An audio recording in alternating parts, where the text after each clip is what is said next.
जय श्री कृष्ण मित्रों, कैसे हैं आप लोग। उम्मीद करती हूँ आप लोग बहुत अच्छे होंगे, अपने जीवन में निरंतर आगे बढ़ रहे होंगे। तो दोस्तों, आज हम आपके लिए लेकर आ गए हैं एक बहुत ही अच्छी कहानी।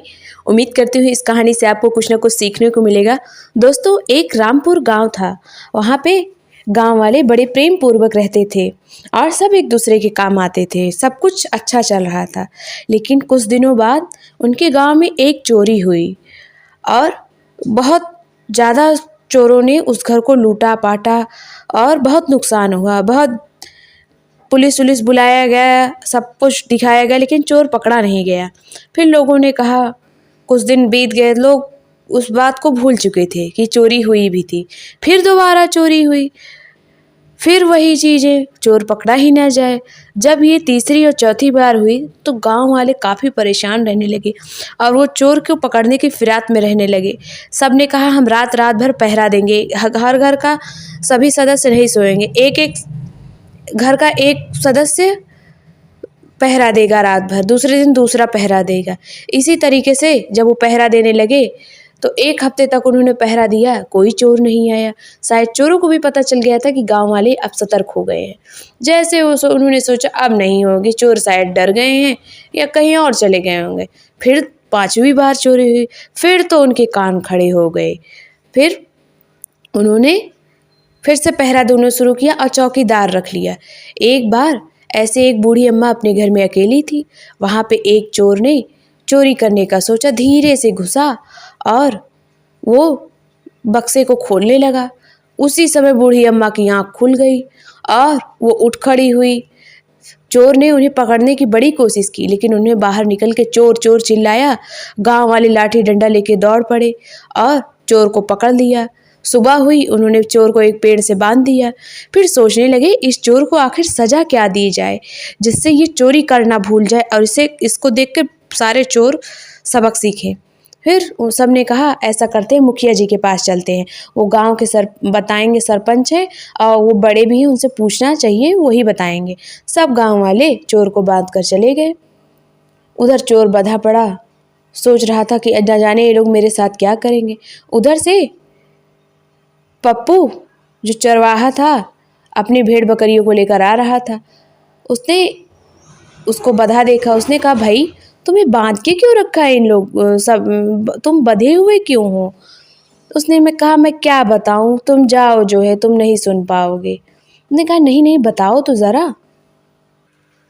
तो दोस्तों, उस चोर ने कहा, अच्छा तुम इतनी जिद कर रहे हो तो मैं तुम्हें बताता हूँ। इस गांव में कुछ चोर और डाकू हैं जो कहीं से लूट पाट के आए हैं और दान कर रहे हैं, और मैं ठहरा ईमानदार और सच्चे मार्ग पर चलने वाला भगवान का भक्त, वो सोच रहे हैं कि मुझे भी कुछ दे दें। मैंने उनका सोना चांदी लेने से मना कर दिया, पैसे भी दे रहे थे। मैंने कहा, नहीं भाई, पाप की कमाई मैं नहीं लूँगा। बस वो गुस्सा हो गए, कहे कैसे नहीं लोगे, लेना पड़ेगा, हमें अपना पाप कुछ कम करना है, इसीलिए हम दान दक्षिणा कर रहे हैं। तो इसीलिए मुझे बांध कर गए हैं कि जो है डाकू के बड़े सरदार आएंगे, वो मुझे दान देंगे तो मुझे लेना पड़ेगा। अब मैं संसार से मोह माया छोड़ चुका हूँ।